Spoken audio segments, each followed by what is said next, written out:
Como tem sido praxe, né, enquanto colunista, tem havido sempre necessidade de esclarecer as razões que estão na base da escolha deste tema. A ideia de escolher o tema África, o berço do conhecimento,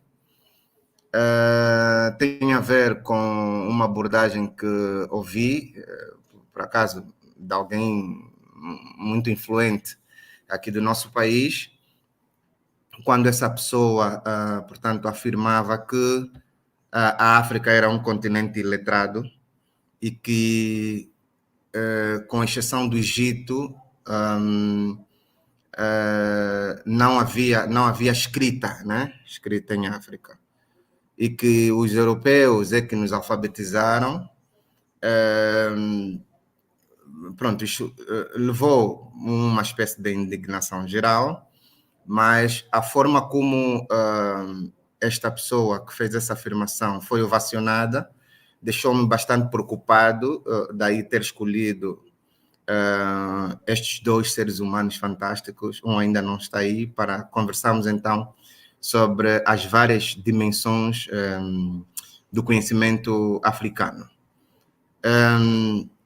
Eu queria começar por dizer que eu vou cingir-me na dimensão da escrita, para dizer que, quando nós falamos que a África era um continente iletrado e que só conheceu a escrita com a presença colonial, à exceção do Egito, pronto, não deixa de ser um absurdo, né? Acaba denotando uma falta de consciência histórica, ou seja, mostra mais uma vez que quando nós lemos a África a partir de pensamentos ocidentais, né, através de bibliografias ocidentais, acontece efetivamente isso. Mostra também que, se por um lado nós, quando os africanos leem sobre a história da África através do conhecimento eurocêntrico, o resultado é exatamente este, né? Eu estava a dizer que eu ia cingir-me na dimensão da escrita para dizer que quando um africano diz que a África era iletrada e que só conheceu a escrita com a presença colonial, à exceção do Egito, para além de ser um absurdo, denota uma falta de consciência histórica. Mostra mais uma vez que quando o professor Beng dizia que o Ocidente ganhou a guerra, é exatamente isso, né? É a formatação final do homem negro e pensar exatamente através do pensamento ocidental.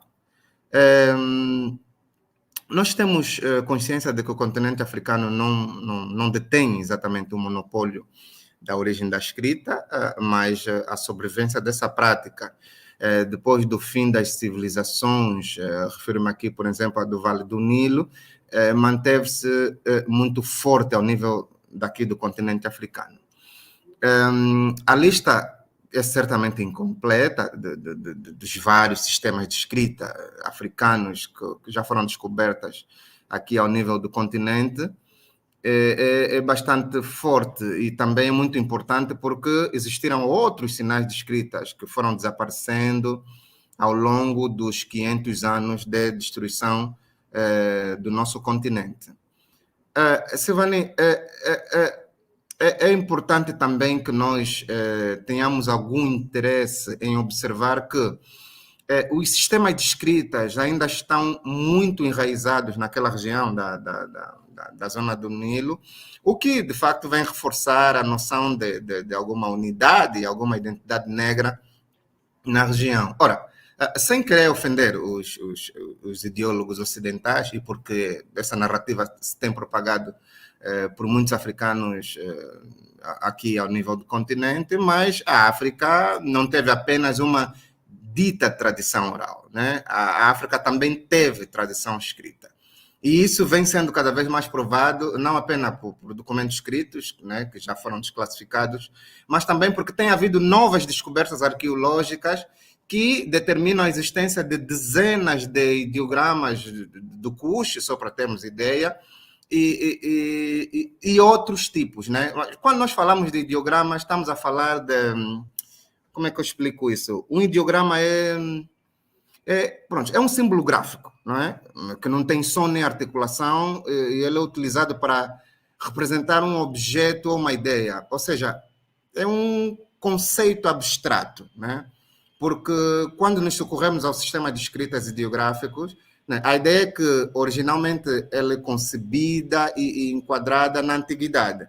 E se esses sistemas eles antecedem os alfabetos e as jades, por que é que nós precisamos compreender, por que é que nós precisamos ter de duvidar se as evidências estão de fato aí? Ou seja, todos nós sabemos que existem vários tipos de alfabeto. Então, dito isso, para o conhecimento imperativo, né, dos africanos, é fundamental percebermos que no período que dá início aos processos de expansão no tempo e no espaço das culturas originais africanas, como é o caso de Kemet, né, por exemplo, por força das migrações motivadas pelas guerras, razões climáticas e as motivações mais diversas em todas as direções do continente africano, era óbvio se supor que o sistema de escritas ancestrais se fossem espalhar por toda a África. E como todos nós, os outros sistemas gráficos foram se espalhando em outras partes do mundo, logo, quando nós entendemos a ideia de supor uma África negra inteiramente ágrafa, né, ou seja, que não conhece a escrita, ou, por outro lado, superestimar o papel da escrita como parâmetro de superioridade no âmbito das civilizações humanas, obviamente que vamos inferiorizar aquelas culturas onde, para além da escrita, a oralidade também é considerada um sistema de comunicação ou transmissão de conhecimento eficiente. Portanto, isso é intelectualmente, né, uma tolice. Deste modo, avançando, por exemplo, rumo ao norte, com a formação da civilização grega, isso na perspectiva de Heródoto, ou para o sul, com a criação do Império do Monomotapa, com as suas grandes enigmáticas muralhas que as imagens mais recentes nos têm mostrado, ou mesmo para o centro-oeste, né, com a grande civilização desenvolvida no território que hoje é o dos Camarões, onde se estendeu o Império Congo, que fica aqui bem perto de Luanda. Esse sistema de escritas tradicionais, eles nunca desapareceram da África na sua totalidade. Obviamente que ela não tinha nada a ver com os gêneros de linguagem absolutamente inventadas e que foram introduzidas no continente pelos colonialistas europeus. Pelo contrário, foi comum na África colonial, até pelo menos o período que se aboliu o tráfico de escravos, foram inventados dezenas de novos sistemas de escritas originais que foram baseados em experiências ancestrais associadas. Portanto, um dos que resistiu a todo esse processo foi, por exemplo, a escrita de Bamu, né? E quando falo Bamu, estou a me referir exatamente aos Camarões, que foi inventado pelo rei Nchoia, né? O Ibrahim Nchoia. Ele pertence ao povo Bamu, isto no ano de 1896. O rei Nchoia, ele procedeu a uma coleta de manuscritos que tinham conteúdos como conto de história do seu povo e usou a sua escrita para compilar a farmacopeia. Ou seja, a farmacopeia é um conjunto de informações técnicas que vão permitir que se retratem um conjunto de nomes de substâncias dos medicamentos básicos que, na verdade, constituem requisitos para a qualidade de insumos. E isso era o que se precisava na altura para a manutenção da vida destes povos. E então, com esta farmacopeia, eles criaram um calendário para guardar os registros de leis. A partir daí, esse mesmo rei, o rei Njoya, ele acabou por construir também estruturas como escolas, bibliotecas e gráficas, que eram efetivamente impressos num objeto semelhante ao papel, porque o papel que nós utilizamos hoje vem exatamente do papiro e houve um processo de evolução, né?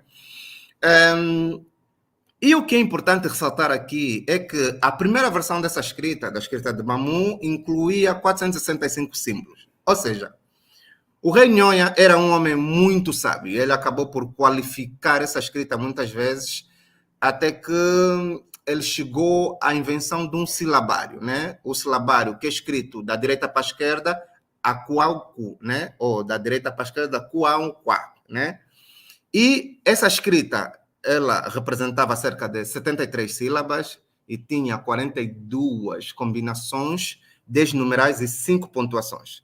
E os tons, eles eram indicados quando necessário pelo dicionário adequado. E eu trouxe aqui, por exemplo, 5 exemplos, né? 5 exemplos de 5 línguas. Swahili, Lingala, Bambara, Hausa e Fulani. Portanto, são as 5 línguas africanas mais faladas no mundo, né? Na perspectiva do Swahili, por exemplo, se ler Kusoma, vai escrever Kuandika. Eu tinha que colocar aí um gráfico para a Silvani exibir, mas pronto, acabou por não sendo possível. Mas eu depois vou disponibilizar esse gráfico, esse material organizado pelo Rei Njoya. A segunda, na parte do Lingala, se ler Kotanga, vai escrever Kokoma. Na língua Bambara, se ler Kalam, vai escrever Sebe. Na língua Hausa, se ler Karotu, vai escrever Robotu. Na língua Fulani, se ler Jajongou, vai escrever Windogou. Ou seja, estes exemplos, para compreendermos a ideia da realização e organização dessas 5 línguas, precisamos compreender que, diante deste quadro que eu acabei de apresentar, Silvani, a pergunta que não se quer calar é: como é possível que 5 línguas negro-africanas mais faladas no continente definiram nos seus vocábulos originais os atos de leitura e da escrita sem fazer uso de ideograma? Como é que estes povos conseguiram definir o que significa ler e o que significa escrever se eles não sabiam ler nem escrever? Faz algum sentido, Silvani? Obviamente que não faz. Então, existem muitos estudos sobre esses temas e, apesar desse tema ser muito complexo, eles estão bem avançados graças aos esforços de etnólogos, antropólogos, que temos aqui um que vai falar, filólogos, linguistas africanos e até alguns europeus. E um dos que eu tenho seguido muito é o professor congolês Fukiako Benseke. Ele construiu um cosmograma bacana, cifra vários códigos das escritas que antecederam esta nossa escrita cuneiforme, né? A professora congolesa Clementina Madia e o professor belga Vanisha, né? Jean Vanisha, e também um norte-americano chamado Ferris Thompson, eles alinham no mesmo diapasão e trazem a perspectiva da escrita comunicada antes da presença colonial nos Estados africanos. Portanto, esses estudos, eles não são abordados com muita seriedade nos países de expressão de língua portuguesa por causa dos preconceitos que ainda dominam as academias de ciências sociais ao nível desses países, dos PALOP, ou seja, o racismo acadêmico continua nessas instituições. Por cá fizeram a sua parte, muitos de nós fizemos a nossa parte. Por exemplo, o sábio Burle Boaré, que infelizmente já não está entre nós, né? Morreu em 2014, ele ressurgiu com a escrita Bete na Costa do Marfim, né? E ele sozinho, em 1948, criou 448 sinais silábicos, e dessa linguagem é possível ver o ponto para escrever com a história desses sinais. Ou seja, a escrita de Baté é uma pictografia, ou seja, a pictografia contém desenhos como escrita egípcia e a escrita de Mandé, na Serra Leoa. Ou seja, Boaré fez isso por quê? Porque ele era um iniciado, ele aprendeu a dominar essas línguas através de ensinamentos ancestrais. Já para terminar mesmo a minha primeira abordagem, Silvane, queria dizer que eu penso aos nossos afronautas que tenham interesse em saber a desconstrução dessa história de uma África ágrafa antes da presença colonial, para seguirem o professor cubano Bárbaro Martinez Ruz, né? Ele estuda os temas dos sistemas de escrita africano a partir dos fragmentos dos sistemas tradicionais de escrita bakongo, né? Refiro-me aqui ao Mbindimbo, né? Que traz os estudos elementos denominados como silabários através de um sistema de escrita africano que nada tem a ver com o atual alfabeto greco-romano com os quais nos comunicamos. Portanto, sobre o contexto da língua banto. Mas isso tem uma origem, para além do que o professor Felipe falou e muito bem, é que a linguística como ciência, ela surge no início do século XIX como... ele, na verdade, aparece com o método histórico comparativista. Ou seja, ele começou na Europa e não evoluiu por causa das experiências pré-linguísticas, né, que existiam na altura, e também o que se tentou fazer é ir buscar a perspectiva das línguas na Idade Média para trazer a compreensão dos fenômenos atuais. E para além do alemão que o professor Felipe mencionou, mas o seu maior expoente foi o Ferdinand de Saussure. Ou seja, a literatura europeia considera Ferdinand de Saussure como o pai da linguística moderna.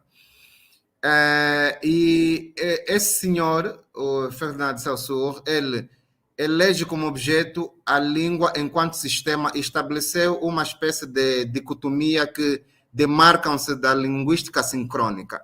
E ele fez um estudo nas línguas africanas e trouxe exatamente o radical ntu e o prefixo ba, né? Para poder compreender por que o plural nas línguas banto não termina em S, a semelhança, por exemplo, do português, né? Onde tem coisa, coisas, pessoa, pessoas.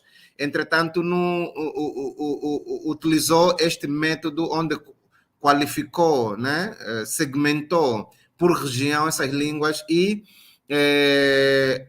durante muito tempo as escolas de cariz ocidental começaram a tratar os africanos de banto. Mas esse conceito de banto é um conceito com base no etnocentrismo, ou seja, o etnocentrismo vai ser a visão preconceituosa e unilateral que é formada sobre os povos subjugados.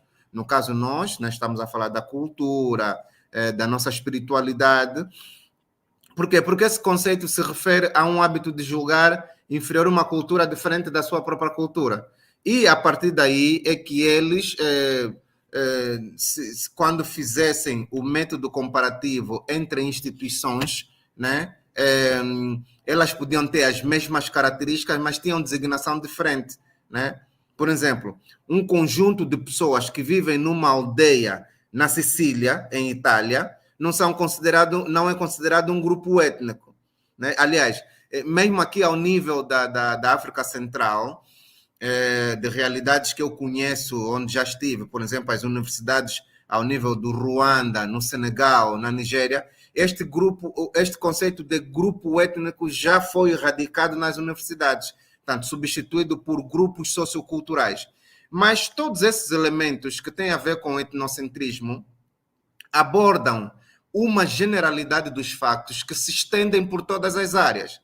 E eu vou dar aqui um exemplo de um filósofo grego, e o professor Vidal depois poderá corrigir-me caso seja necessário, que tinha a ver com uma observação feita por Heródoto quando observou que as mulheres egípcias participavam do mercado e eram empregadas no comércio. Por exemplo, no Antigo Egito, uma mulher de classe média podia ser juíza num tribunal comum, podia envolver-se em transações mobiliárias, podia herdar fortunas e gerir propriedades, e não ficava por aí. Ou seja, as mulheres do Antigo Egito também tinham direito de garantir empréstimos e serem testemunhas nos atos de assinaturas de documentos legais. Ao passo que as mulheres do Ocidente, né, as mulheres de Atenas, elas reencarnavam-se num poema de Buarque, que por acaso, se Vani me dessem só 2 minutos, vou ler aqui. Dizia assim: